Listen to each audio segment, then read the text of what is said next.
Hello everybody, I want to show you with this video I can insert a SIM card at the Xiaomi Mi 90 Pro. So what we need is next to the phone the pin, and the pin is part of the box. So open it, and we need that little black box here, and if you open this one you have the pin here. So just remove it like this, and it has to look like this. Then finally, otherwise of course you could use also the edge of a paper clip. Yeah, and if you have the phone like this, you will find below the phone the SIM tray. And next to the SIM tray there's a small hole in there, and with the edge of the pin or the paper clip you enter that hole, press a bit, and the SIM tray will come out.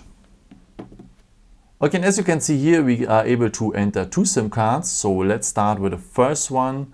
You will put it like this. So missing corner. And the contacts are below. Okay, and in case you want to add a second SIM card, you have to put it here on that position. Missing corner. The missing corner is down now. And the contacts are below. Okay, and if you're ready with, you put your construction into the phone again like this. And it's done. Yeah, thank you so much for watching this video. I hope I could help you with it. And yeah, maybe if you want, you can leave me a nice comment or give me some thumbs up. It would be very helpful for my videos. Thank you so much for. And yeah, I've created also some other videos if you're interested in. Maybe just subscribe me. It would be a pleasure to see you again. And maybe until next time. Ciao.